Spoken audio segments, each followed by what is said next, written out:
Una distendida serie de frases escritas el año 1513 por un funcionario apartado del servicio en Florencia se convirtieron en uno de los libros más ardorosamente debatidos, más profundamente inquietantes y más importantes de la civilización occidental. Unos lo consideran una guía para tiranos y dictadores. A Mussolini le encantaba, y los marxistas reconocieron en él a un camarada revolucionario. Para otros, abrió el camino a la tolerancia étnica y religiosa, a los derechos humanos individuales y a las democracias modernas. Sin embargo, ha provocado, justa o injustamente, que el nombre de Maquiavelo haya sobrevivido a través de los siglos, como sinónimo del mal.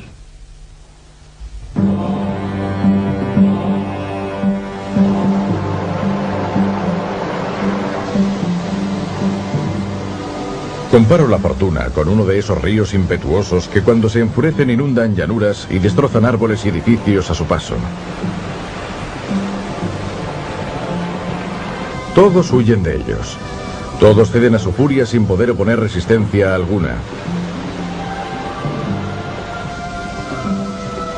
Y aunque esta sea su naturaleza, nada impide que en tiempos de bonanza se puedan tomar precauciones, con diques o con márgenes, para que en crecidas posteriores puedan ser controlados y no resulten peligrosos. Lo mismo sucede con la fortuna. No se puede confiar en los ríos, ni tampoco en los hombres. Pero a menudo, ambos pueden ser controlados si se tiene inteligencia, poder y el decidido propósito de ensuciarse las manos. Maquiavelo es el primer pensador político de la era cristiana que analizó sistemáticamente los requisitos para acceder al poder y conservarlo. El Príncipe es un libro que trata sobre el poder político en una época de ciudades-estado o principados, gobernados por hombres llamados príncipes. Consta de 26 capítulos cortos en los que se aborda desde la organización del gobierno hasta cómo seleccionar a los colaboradores. Se escribió con la intención de escandalizar y reeducar al lector, y lo sigue consiguiendo en la actualidad. Su objetivo era desafiar a los líderes políticos de su tiempo y explicar a príncipes y aspirantes al trono el funcionamiento real de los entresijos del poder. Sugiere al príncipe que antes de nada debe saber luchar, debe aprender a ser despiadado y cruel, a mentir y a faltar a su palabra, y estar preparado para violar los principios religiosos y morales cuando le convenga. Pero también expresa la necesidad de parecer compasivo, moral y devoto. Se dice que Maquiavelo inventó la política moderna, y realmente, cuando leemos El Príncipe, vemos los titulares de los periódicos actuales. Creo que en muchos aspectos es un gran libro, porque es como un espejo de la época en la que vivió Maquiavelo, y porque continúa conmocionando, provocando y haciéndonos pensar para intentar comprender de qué forma se relaciona con nuestro tiempo, y seguimos haciéndonos preguntas sobre él. Fue Maquiavelo quien dijo, sé realista, en italiano, por supuesto.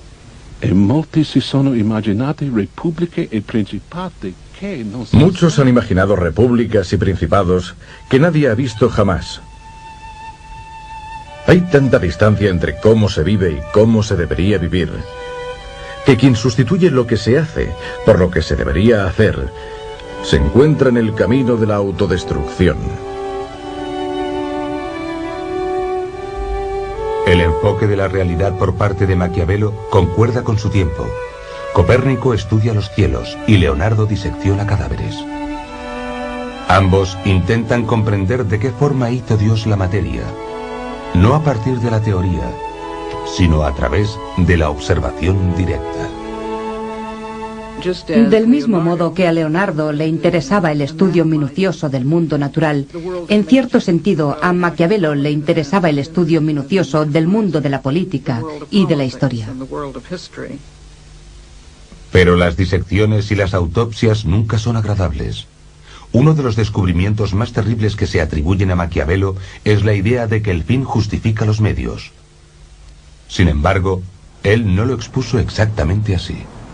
Los actos de los hombres, especialmente los de los príncipes, que no se pueden recurrir en ningún tribunal de apelación, se deben juzgar por sus resultados. Para Maquiavelo es evidente que el fin es lo que cuenta.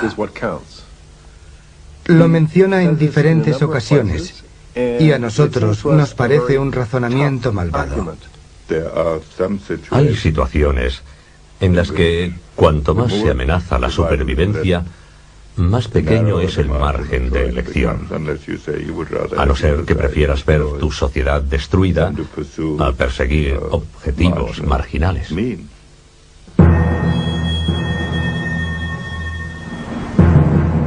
¿Qué haría para evitar que le ocurriera esto a su pueblo? ¿Qué dejaría de hacer? ¿Sería capaz de mentir? ¿Violaría tratados? ¿Asesinaría a gente? ¿Dónde trazaría la línea? ¿En cualquier lugar? Por otro lado, si estuviera ganando una guerra y el enemigo se encontrara completamente derrotado, ¿hasta qué punto intentaría minimizar el número de bajas de sus hombres? Maquiavelo estaba familiarizado con las ambigüedades morales del poder. Una ciudad del tamaño de Atlanta, Georgia. Era realista. Maquiavelo perseguía lo que algunos eruditos han llamado realismo moral. En primer lugar, intentaba crear algo que no existía hasta ese momento, la nación-estado, en este caso, Italia. Es preciso que nos preguntemos si estamos realmente en una situación desesperada, si nos encontramos realmente ante necesidades tan apremiantes como las que describe Maquiavelo. Creo que en muchas ocasiones se considera que es así y en cambio no lo es. Al igual que los políticos actuales, Maquiavelo justifica los métodos engañosos o crueles como necesarios para el bien general. Pero se centra en la presencia o ausencia de poder. ¿Qué es? ¿Cómo se consigue? ¿Cómo se mantiene? Buenas preguntas en nuestra época, pero espantosas, severas y urgentes en la de Maquiavelo. La religión también parecía un asunto entre familias. Los príncipes de la Iglesia tenían concubinas. Los papas tenían hijos. Lucrecia y César Borgia, hermanos y amantes, también gozaban de riqueza y poder gracias a su señor, el Papa Alejandro VI, quien dio un significado completamente nuevo al término padrino. Italia era un caos de ciudades-estado. Los papas y otros príncipes cambiaban constantemente de alianzas. Asesinatos en la catedral y orgías en el Vaticano eran los escombros de un orden medieval en decadencia. Este es el mundo en el que vivió Nicolás Maquiavelo. La separación entre Iglesia y Estado se convirtió en uno de los temas principales de su obra.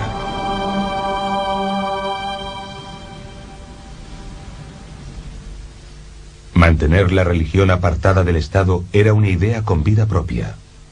Su imagen aparecería reflejada en Estados Unidos, cuyos padres fundadores intentaron mantener la política alejada de la religión. Dejaron constancia de ello en la Constitución con la separación entre Iglesia y Estado. Todavía no se ha llegado al final de la controversia iniciada por esa idea, y además tiene su lado oscuro. La separación entre ética y política, la creencia de que un buen príncipe no tiene por qué ser necesariamente una buena persona, que las apariencias importan más que la realidad, que este fraude se puede practicar, que es mejor ser temido que ser querido. Todas esas famosas conclusiones del Príncipe han alarmado a la gente en los últimos siglos y plantean el dilema más difícil y doloroso sobre la política. Y no quieren afrontarlo. Se niegan a creer que alguien fuera capaz de pensar todas esas cosas. ¿El hombre que pensó todas esas cosas era cristiano, pagano o ateo? Maquiavelo era, digamos, un cristiano de domingos. No rebatía los dogmas esenciales de la fe católica.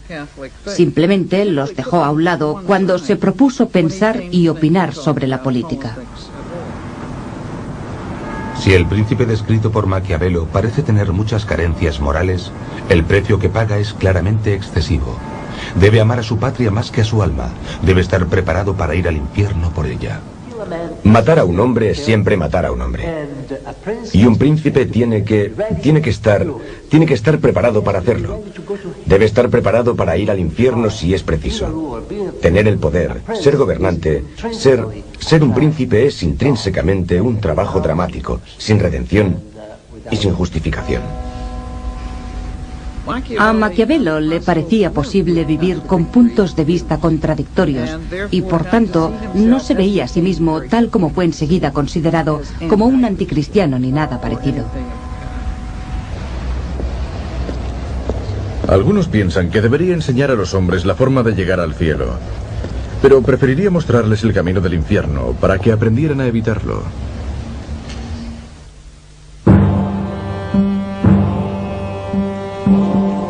Los Médicis fueron expulsados en 1494, cuando Carlos VIII de Francia tomó Florencia sin oposición mientras avanzaba para conquistar nuevos territorios.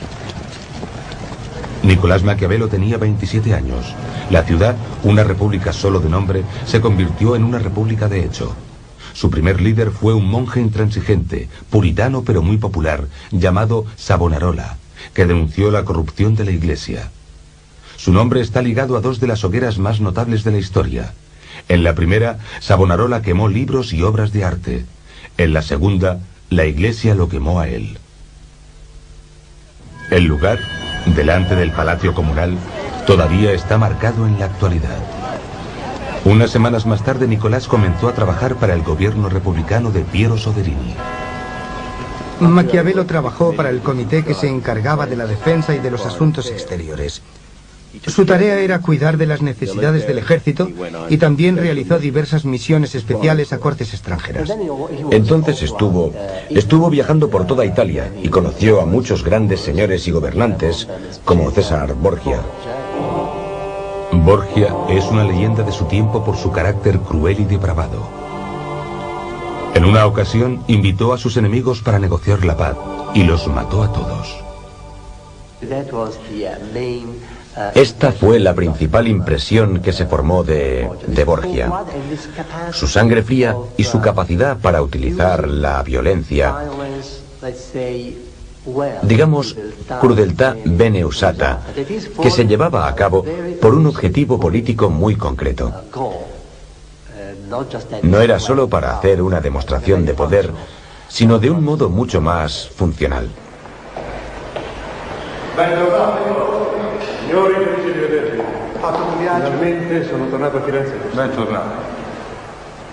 Cuando vuelve de dichas misiones, un grupo de consejeros atentos e impacientes le abruman con una montaña de detalles sobre problemas internos.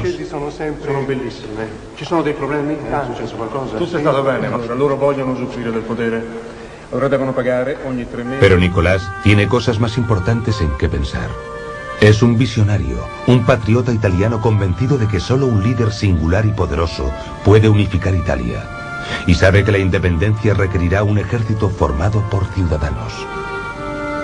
Maquiavelo pensaba que los ejércitos de mercenarios que caracterizaban el sistema militar de la Italia renacentista, y de hecho el de buena parte de Europa, eran una terrible equivocación.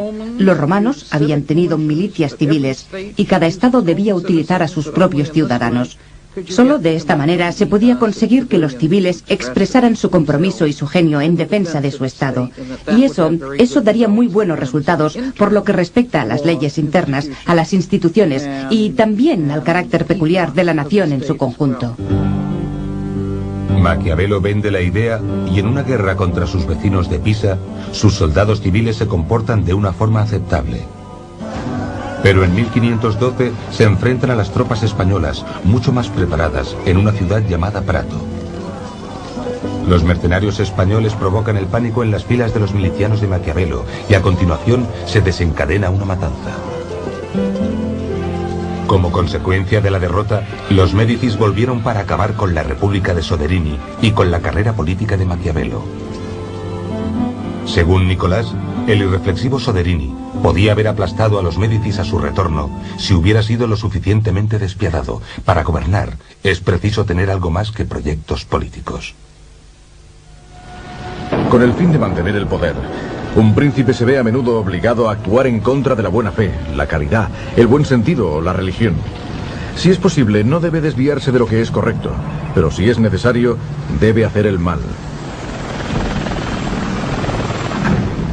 El concepto de necesidad, que podía justificar un comportamiento que no era precisamente virtuoso o moral, había sido aceptado, sin embargo, por casi todos los pensadores antiguos.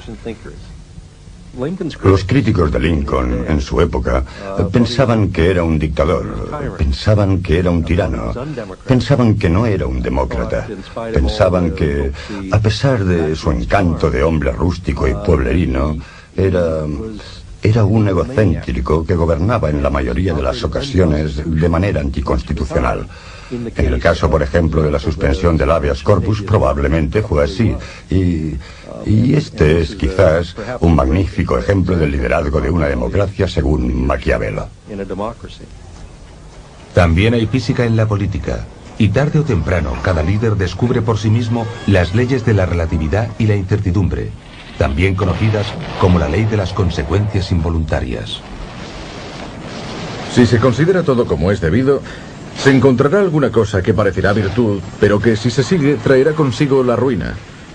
Y alguna otra que parecerá vicio, pero que si se sigue, procurará seguridad y bienestar.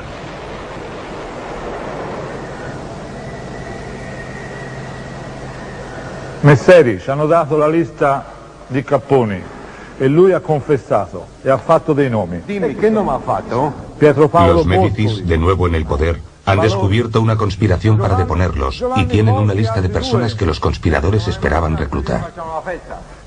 El séptimo nombre de esa lista es Nicolás Maquiavelo. Los traidores nunca llegaron hasta Maquiavelo, no importa. Es sospechoso y los Médicis no necesitan otra excusa para encarcelarle.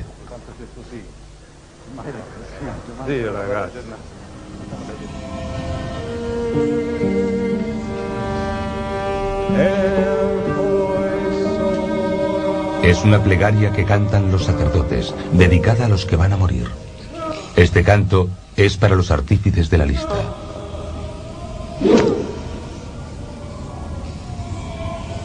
Aquí la cárcel tiene dos funciones, interrogar y ejecutar. El interrogatorio significa tortura, es legal y muy ingenioso. A Nicolás le espera el estrapato, que consistía en atar las manos del prisionero a la espalda, alzarle por las muñecas y dejarle caer parcialmente. Si se le dejaba caer demasiado, se saldrían los hombros de las articulaciones. Obviamente la caída de Nicolás no es tan dura, pero es tortura al fin y al cabo, y aprende a hacer buen uso del dolor. La bondad del amor es algo que el hombre olvida cuando puede sacar un beneficio de ello. Pero el miedo se fortalece con el temor al castigo, que jamás te abandona.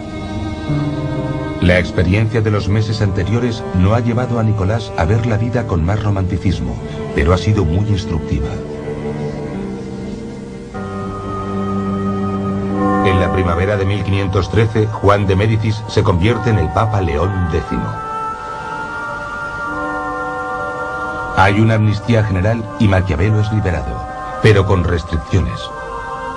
Se le prohíbe abandonar la región de Florencia. Es expulsado del palacio comunal y apartado de la política. Se traslada a una propiedad familiar situada a unos pocos kilómetros de la ciudad. Allí es libre para sumergirse en su propio infierno. Es un adicto privado de su sustancia vital. Solo alguien que haya estado allí puede conocer el dolor. Gary Hart era el presunto príncipe del Partido Demócrata antes de que la fortuna y su indiscreción lo apartaran.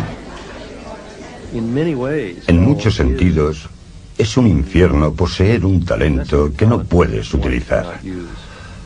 Este era el infierno de Maquiavelo, y muy profundo, porque era consciente de su gran inteligencia y sabía que era un visionario. Creo que debió de ser terriblemente duro para él, como lo sería, por ejemplo, para un político de nuestros días que tuviera talento.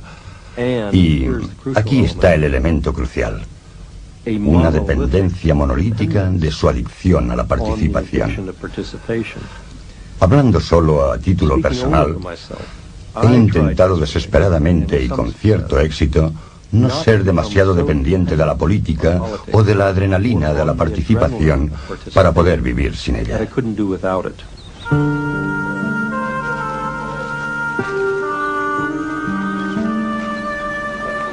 En una carta dirigida a un amigo suyo, Nicolás describe los recónditos confines de su vida actual. Supervisa el trabajo en su propiedad y mata el tiempo con los lugareños en la posada. Con ellos me hundo en la vulgaridad durante todo el día jugando a las cartas.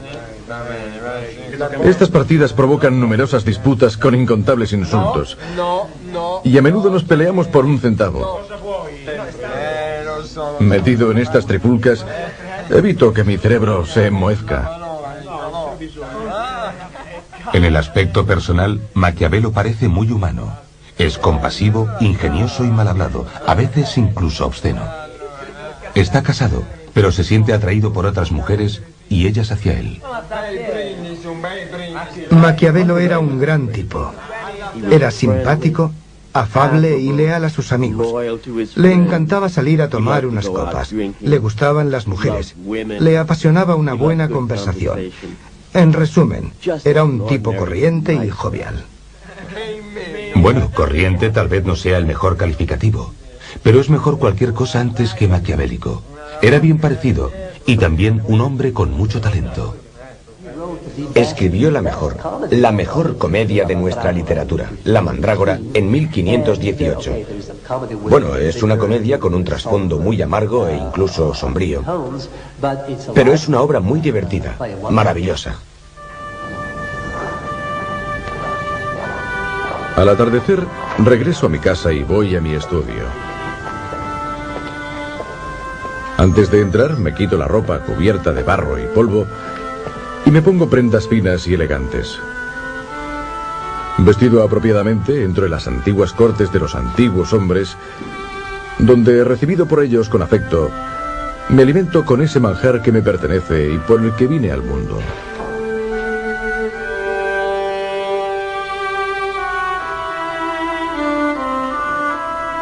Nicolás comienza a trabajar en lo que llama los discursos sobre la primera década de Tito Livio. Es un libro de comentarios sobre la obra de ese historiador romano y presenta argumentos convincentes a favor de un sistema de gobierno republicano. Entonces, de repente, decide intentar de nuevo entrar en el gobierno y escribe con una rapidez pasmosa, en solo 3 meses, El Príncipe. Interrumpe su obra sobre los discursos para ponerse a escribir El Príncipe. Está ansioso por volver a la política y a la vida en el gobierno. ¿Acaso nos encontramos ante dos Maquiavelos? Uno escribe un libro sobre el sistema de gobierno republicano y el otro, casi simultáneamente, un manual de consejos para los tiranos.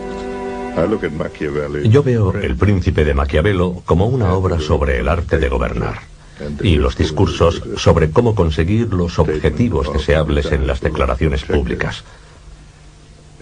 No considero que ambas obras sean incompatibles. La política era una obsesión para él, y si hubiera podido hacer el mundo como hubiera querido, habría preferido una república. Pero podía vivir en un régimen republicano o en un principado, y su opinión era que hay que partir de donde te encuentras y juzgar cualquier forma de gobierno por sus resultados, no solo por sus métodos. Todos los estados, todos los dominios que han tenido y tienen soberanía sobre los hombres, han sido y son repúblicas o principados. Los principados son... Así comienza el trabajo de aplicación práctica más famoso de la historia. Une la pasión de Nicolás por una Italia unida con la realidad del gobierno de los Médicis. Exhorta a los Médicis reinantes a que desempeñen un nuevo papel como fundadores de la nación. Nicolás ofrece el arquetipo de un nuevo tipo de gobernante. Así pues, ¿quién es este príncipe ideal? ¿Cuáles son sus cualidades? A grandes rasgos, debe combinar un carácter fuerte con inteligencia, coraje, habilidad y suerte. Lo que los astronautas llaman el material necesario, además de tener un toque de crueldad. Maquiavelo puso énfasis en 2 grupos de atributos para el príncipe. Uno era muy gráfico. Utilizó la imagen del zorro y del león. El príncipe debe tener la habilidad del zorro para conocer las trampas y la valentía del león para amedrentar al zorro. En momentos muy concretos, a los que él llama la fundación o refundación de un régimen, se necesitará un líder con una inteligencia excepcional, con la inteligencia de un Lincoln, la inteligencia de un Washington o la inteligencia de un Bonaparte. Lo más revolucionario de Maquiavelo es que nos da el carácter, la personalidad del político real. Describe la disciplina interior que debe tener un estratega. Es una disciplina que exige grandes dosis de autocontrol. Por ejemplo, uno no puede deleitarse con la conquista o lanzarse contra el enemigo compulsivamente. Uno tiene que analizar constantemente sus móviles. Uno debe tratar a los demás con tacto, incluso con respeto, en todo momento, para no tener que revelar tus intenciones mientras intentas averiguar sus errores o sus engaños.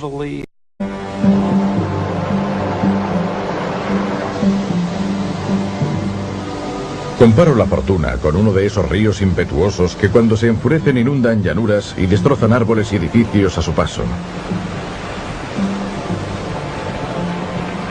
Todos huyen de ellos.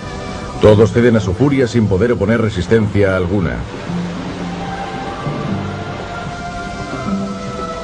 Y aunque esta sea su naturaleza, nada impide que en tiempos de bonanza se puedan tomar precauciones con diques o con márgenes para que en crecidas posteriores puedan ser controlados y no resulten peligrosos. Lo mismo sucede con la fortuna. No se puede confiar en los ríos, ni tampoco en los hombres. Pero a menudo, ambos pueden ser controlados si se tiene inteligencia, poder y el decidido propósito de ensuciarse las manos. Maquiavelo es el primer pensador político de la era cristiana que analizó sistemáticamente los requisitos para acceder al poder y conservarlo. El Príncipe es un libro que trata sobre el poder político en una época de ciudades-estado o principados, gobernados por hombres llamados príncipes. Consta de 26 capítulos cortos en los que se aborda desde la organización del gobierno hasta cómo seleccionar a los colaboradores. Se escribió con la intención de escandalizar y reeducar al lector, y lo sigue consiguiendo en la actualidad. Su objetivo era desafiar a los líderes políticos de su tiempo y explicar a príncipes y aspirantes al trono el funcionamiento real de los entresijos del poder. Sugiere al príncipe que antes de nada debe saber luchar. Debe aprender a ser despiadado y cruel, a mentir y a faltar a su palabra, y estar preparado para violar los principios religiosos y morales cuando le convenga. Pero también expresa la necesidad de parecer compasivo, moral y devoto. Se dice que Maquiavelo inventó la política moderna, y realmente, cuando leemos El Príncipe, vemos los titulares de los periódicos actuales. Creo que en muchos aspectos es un gran libro, porque es como un espejo de la época en la que vivió Maquiavelo, y porque continúa conmocionando, provocando y haciéndonos pensar para intentar comprender de qué forma se relaciona con nuestro tiempo, y seguimos haciéndonos preguntas sobre él. Fue Maquiavelo quien dijo, sé realista, en italiano, por supuesto.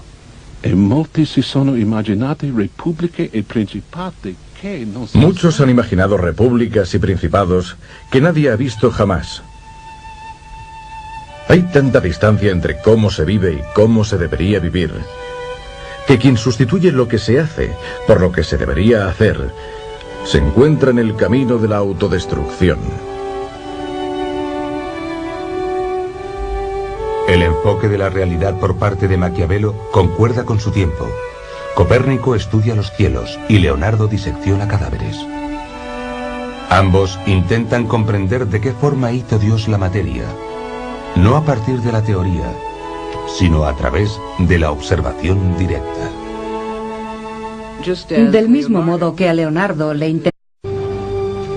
Una distendida serie de frases escritas el año 1513 por un funcionario apartado del servicio en Florencia se convirtieron en uno de los libros más ardorosamente debatidos, más profundamente inquietantes y más importantes de la civilización occidental. Unos lo consideran una guía para tiranos y dictadores. A Mussolini le encantaba, y los marxistas reconocieron en él a un camarada revolucionario. Para otros, abrió el camino a la tolerancia étnica y religiosa, a los derechos humanos individuales y a las democracias modernas. Sin embargo, ha provocado, justa o injustamente, que el nombre de Maquiavelo haya sobrevivido a través de los siglos, como sinónimo del mal.